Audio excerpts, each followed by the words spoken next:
শিক্ষকতায় রাজনীতি চলবে না চলবে না চলবে না চলবে না শিক্ষকতায় রাজনীতি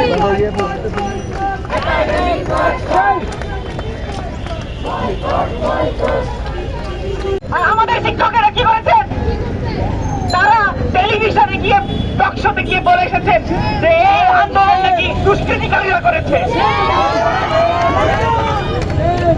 একটা ক্লাসে নারী পুরুষ হিজড়ার সঙ্গে বসা যায়, হিন্দু মুসলিম আস্তিক নাস্তিকের সঙ্গে বসা যায়, কিন্তু দালালের সঙ্গে কখনো ক্লাস করা যায় না।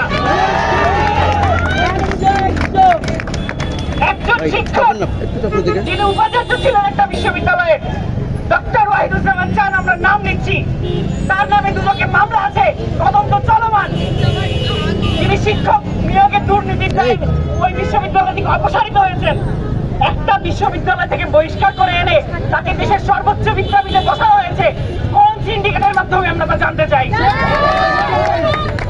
এই বিশ্ববিদ্যালয়ে এসেও তিনি চুপ করে বসেছিলেন না, তার নিজের হিজাব নিয়ে চুলকানি আছে।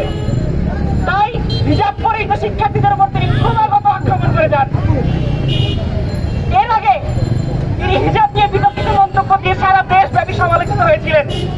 আইয়ার থেকে যখন তার বিরুদ্ধে প্রতিরোধ করতে যাওয়া হয়েছে, তিনি তার পরিচিত, তিনি তার নিজস্ব বাহিনী দিয়ে লেলিয়ে দিয়ে হুমকি ধমকি দিয়েছিলেন আমাদের।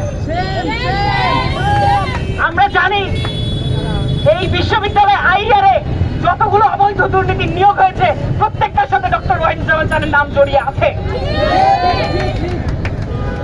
আরেকজন শিক্ষক ডক্টর জিটু স্যার, তিনি নিজে ক্লাসে আসেন কখন যে তাকে স্যার বলে ডাকবো, ভদ্রতার খাতিরে স্যার বলে ডাকছি। একজন নারী যে কিনা হিজাব পরে এসেছিল বলে তিনি তাকে ফেল করে দিয়েছেন। আজকে আমরা এখানে যারা দাঁড়িয়ে আছি সবাই ফেল করতে রাজি আছি, সবাইকে ফেল করে দেন, হয় আপনি থাকবেন নয় আমরা থাকবো। একটা ইনস্টিটিউটে একসঙ্গে দালাল এবং শিক্ষার্থীরা এই মঞ্চে একসঙ্গে বসতে পারে না। আমাদের যে ভাই জেলে ছিলেন তিনি জেল থেকে ফেরত এসেছেন।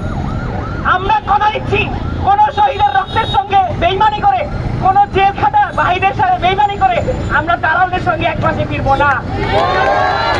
শুধু আইআর নয়, আমরা আইআর থেকে সারা দেশে সমস্ত উচ্চশিক্ষা প্রতিষ্ঠানে এই বার্তা পৌঁছে দিতে চাই, যেখানে যত চেতনাধারী দালালরা আছে প্রত্যেককে প্রতিহত করতে হবে। উচ্চশিক্ষা প্রতিষ্ঠান থেকে রাজনীতির নামে যত অপকর্ম, রাজনীতির নামে যত দালালি, প্রত্যেকটি দালালিকে বন্ধ করতে হবে। যতক্ষণ এই দালালি বন্ধ না হয়, এক মাস ক্লাস করিনি, আরো এক বছর ক্লাস করবো না। আমাদের ভবিষ্যৎ প্রজন্মের জন্য দালাল মুক্ত, চেতনাবাদ মুক্ত এবং দুর্নীতিবাদ মুক্ত একটা আইআর, একটা ঢাকা বিশ্ববিদ্যালয়, একটা বাংলাদেশের প্রত্যেকটা ক্যাম্পাস আমরা করে যাবো ইনশাআল্লাহ। সবাইকে